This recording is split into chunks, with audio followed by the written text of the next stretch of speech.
5 mois après la mise en pépinière des propagules, l'action pour la protection et la restauration des mangroves à Préma revient sur ses pas sur ce site de 2000 hectares à elle affecté sur l'île de Ndjébalé dans le cadre de la mise en œuvre de son projet de reboisement de la mangrove, l'objectif étant cette fois-ci de sacrifier au rituel de la mise en terre.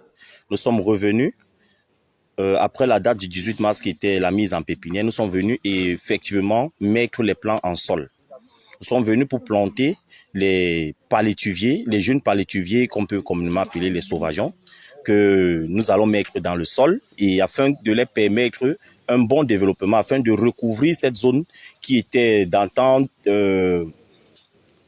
pauvre dans le domaine de la flore, notamment dans les palétuviers. Et c'est sous un ciel généreux que l'équipe embarque au débarcadère de Bounasama dans l'arrondissement de Douala 4e avec la présence rehaussée des émissaires de la Fondation CETEC, partenaire financier du projet pour le Saint-Lieu où seront mis en terre 2050 jeunes palétuviers. À la base, nous avons pensé à 2000 plants, à raison de 1000 plants par hectare. Nous avons fait le 18 mars 2024 une pépinière de 2000 plants que voici. Mais nous nous sommes rendus compte que la faune venait consommer les jeunes pousses de palétuviers. Du coup, nous avons pensé à faire une deuxième pépinière de 2000 plants qu'on va sécuriser afin que celle-ci serve de vivrier pour la faune sauvage qui s'y trouve. Et le travail s'effectue avec entrain dans cet espace boueux. Respect des normes en la matière à l'appui, avec la bénédiction d'un ciel et d'une marée à la faveur des travailleurs. Nous avons pensé à utiliser les nœuds. Ça veut dire on met un nœud à chaque espacement. Lorsqu'on prend deux jalons, on prend un jalon point de départ, un jalon point d'arrivée. Et lorsqu'on marche, on évolue. Lorsqu'on touche le nœud, on sait que c'est à cet endroit qu'on doit planter. Et nous avons créé des écartements de 3 mètres. Autre fait majeur de cette activité, l'attraction, la captation et le développement de la population faunique à travers les 2000 jeunes plants mis en pépinière en mars dernier, en guise aujourd'hui de vivier alimentaire.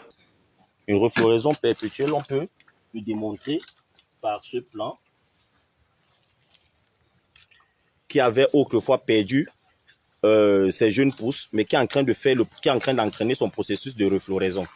Ce qui va entraîner le retour des antilopes. Et ce retour des antilopes peut également entraîner le retour des caïmans, qui sauront que désormais, il y a une faune qui va revenir à tel endroit. Donc même les prédateurs vont être à même de calculer le développement de cette faune et le développement de cette flore.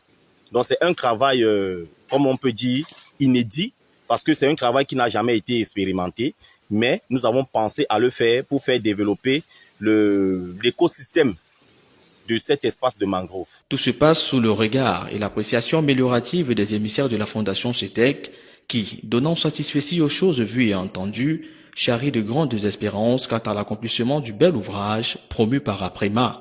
Depuis le début, on a fait confiance à Aprema, on a essayé de suivre l'évolution du projet et jusqu'à présent on n'est pas dessus parce que même en descendant sur le site, on se rend compte que ce qu'ils nous disent à travers les rapports et les vidéos, c'est exactement ce qui se présente sur le terrain. Actuellement, nous sommes sur le site de Ndjébalé. On a essayé de regarder l'environnement et la superficie et voir aussi les jeunes plants qui ont été mis sur terre. Et nous ne pouvons qu'être satisfaits. On espère justement que l'explication technique qui a été faite par Monsieur Boum sur le comportement des palétuviers par rapport au palmier nipa, ça va se réaliser.